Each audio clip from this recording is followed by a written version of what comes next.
Hey, what is going on, guys? It's Dark again here with another Wi-Fi battle. And today's going to be a bit of UU, something a bit different, deviating from the common OU. So hopefully you'll enjoy this, something a bit different. But this is going to be against my boy Sam, Sammo2332, if none of you know who he is. He is a fellow Twitcher, so I'll definitely leave his link in the bottom after this video.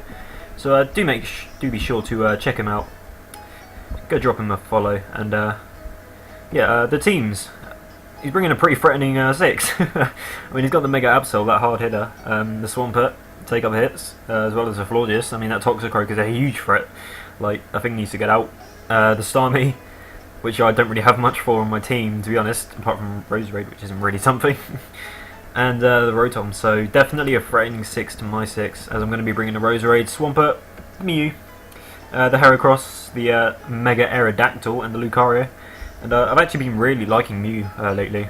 It's a really nice poke to use. I've been using it especially defensive, and it's really good with knockoff as well, so I would definitely like to have that on a set.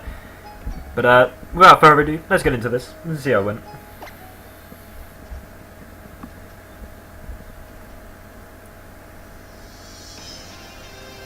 So the leads, I'm going to be leading, or he's going to be leading rather, with his Absol.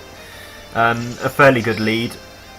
I mean, it stops hazards, so I'm guessing he was predicting my Swampert maybe? No, I wouldn't have been predicting that, but anyway, I lead with my Rose Raid. This is good for me since I can just Leaf Storm this thing straight away. I do outspeed, and I'm pretty damn sure that I Leaf Storm Oko's Absol, just due to the fact of how frail it is. This thing has like base 60 in both defences.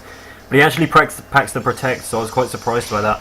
And it's quite a nice move to have on there, since you do get the speed boost, and the speed boost that Absol does get from Mega Ring is actually quite significant. It goes from like base 75 to base 105 or something like that. So I'm going to be scared out by a possible knockoff into my Swampert, since it is my physical wall. Eat up anything this wants to do. But he actually carries the Zen Headbutt, which, actually thinking about it, is a really good move to have in UU, considering all the fighting types, like Heracross. I mean, it's good for Rose Raid, it's good for a lot of things. But this is obviously going to scare him out, and I do know that he is switching out here. So I'm going to go straight for my Stealth Rocks. A possibly risky play, since he could have not gone for the knockoff predicting this, and knocked off my item, and I would have had rocks on my side of the field, but I did feel it was high risk, high reward, since having rocks against his team would be really nice for me. But I don't really want to stay in against this Swampert, since I can't do much to it, and predicting rocks, I'm going to pull the aggressive switch into my Rose Raid. Because if he had gone for EQ here, there would have been like early damage off on my Rose Raid, which is not really good for me. But he does get up his rocks, kind of problematic for me, since the only real reason I have, only way I have to get rid of them is my Mew. And that has defog, so in the process I'd be getting rid of my own rocks, but I'm going to go for the Sleep Powder, predicting Protect. I think he made an aggressive play in predicting this and stayed in with the Swampert to take the Sleep Powder, predicted Sleep Powder. So that was a good play on him, since it baits me to go for Leaf Storm, which he can then go out into his Toxicroak and eat the Sleep Storm up. Does absolutely nothing. I mean, considering this thing's pretty damn frail, I mean, it's a good chunk. It done more than I remembered it doing, but considering this thing is supposed to be frail, I didn't really do too much, since Rose Raid's a pretty good special attacker. But I am obviously going to be scared out into my Swampert. I can take any physical hit that this thing wants to go for, and answer back with an EQ. But he actually ends up going for the SD, so he is now a big threat to my team. And I need to address this threat right away, so here I am just going to click EQ. Like, I don't want to deal with this threat. This thing needs to get out of my face. This thing is a huge threat to my team. But here he is going to go straight for the Drain Punch, and it's going to do a hell of a lot. Like, this thing's supposed to be defensive, and I know this is at +2, but damn, son, that does way too much. But I'm just going to be able to go for the EQ, and even though it did do a lot, it was less than I thought it would do. Because, I mean, it leaves me at half, and yeah. I mean, looking back at that, actually, that did nothing. So it's supposed to be +2. Sorry. Yeah, I don't know what I was saying, but anyway, he goes out to a Starmie. I'm obviously going to be scared out by a Hydro Pump or a Scald, and I'm going to go into my Mew. I'm Spadef Mew, careful with 252 special defense, and look at how much this does. That is not a switch in. This is supposed to be specially defensive. So I'm like, well, all my specs, Jesus. So yeah, I don't have a switch in for this at all. Even my Roserade I think will get 2-hit KO'd by a Hydro Pump from where it is at. So I kind of just have to let my Mew die there, which kind of sucks. But I'm going to go into my Roserade here. I know I can take the 1, but I definitely think after Rocks that it is a 2-hit KO. So I am just going to go... Well, actually, I don't go for the Leaf Storm here. I predict him to switch out to his Florges. And I really didn't want to take a -2. And I was pretty sure that he wouldn't stay in, and I knew he was Specs and go for the Hydro since it wouldn't have done enough to KO me. So I did predict him to go out to his Florges here and go for the Sludge Bomb, which worked out well for me. And I don't really lose anything by just clicking Sludge Bomb again. I mean, he doesn't really have too much of a switch in for it, and this is this is the best thing for a Sludge Bomb in a scene. Apart from Swampert, but that's sleeping and it would take a Leaf Storm next turn, so that wouldn't be a very good play. But he was going to get the lefty's recovery. That does mean that he will be able to take another Sludge Bomb from my Roserade. But I am going to go for it since there's not really too much that this thing can do to me, barring like Moonblast, which does nothing. But unfortunately for him, I do get the poison, as he does go for the Wish, so he will not be able to Wish up onto his Florges if that was his intention, since Sludge Bomb was doing less than half, and he would have been able to stall me out eventually. But again, that wouldn't have been the best play, I want to say, because eventually I would have gotten the poison anyway if I didn't get it this turn.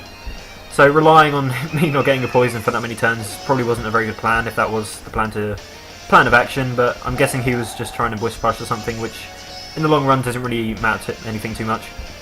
But he goes up to his Absol here. I'm obviously going to be scared out into my Swampert, so I'm just going to sack my Swampert here since I have no switch into this thing. The thing is way too much of a threat to my team. But yeah, I'm just going to sack my Swampert to what I thought would be the first knockoff, but Swampert's just too bulky, man. It took that like a complete champ. But it doesn't really matter in the end, since the second knockoff will be able to take me out, and there's nothing I can do. I do know how to speed an Absol, without a doubt. So my Swampert is going to go down.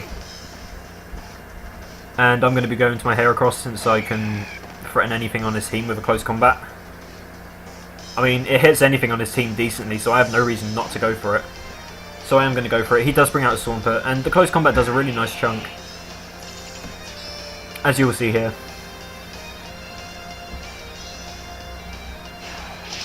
But he is still going to eat that up, considering this is a Heracross right here. I think it's powerful as hell. But yeah, just in case he did get the first turn wake, I didn't really want my Heracross taking a Scald or a Burn. A Scald or a Burn? Nice one. A Scald or an EQ, since I would have been at -2, and it wasn't a 2-hit KO. So I am going to go out to my Roserade here, just take a potential EQ or a Scald, because I know I can take either one, and then answer back with a Leaf Storm, which his team has no switch-ins for. Like, 0 switch-ins. So I have no reason to just not click Leaf Storm here, which I am going to do. And it is going to be able to take out the Swampert as he does leave it in.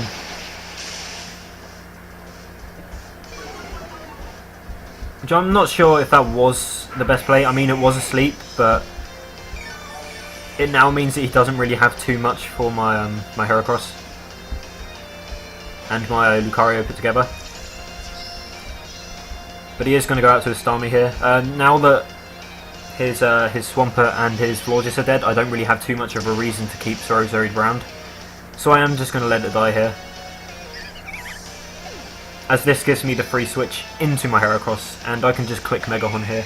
I mean, hopefully I hit. Me and Mega Horn have a really bad history. This Heracross is absolutely blind, but luckily for me, Heracross does hit, yeah. Mega Horn does hit, and that's able to definitely kill this Starmie. That thing is bopped. Get out. As I'm going to get that Moxie boost.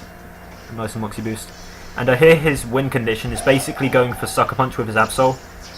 And that will put me in range of his Rotom's T-Bolt, as his Rotom is Scarfed. We'll find out later on. And so he does go for his Sucker Punch there. Does a decent amount. Puts me in range of that T-Bolt, like I said. I'm going to go for Mega Horn. It's able to take him out. Yeah, but so basically, like I was saying, his win condition is going into Rotom, T-Bolting my Heracross, killing it.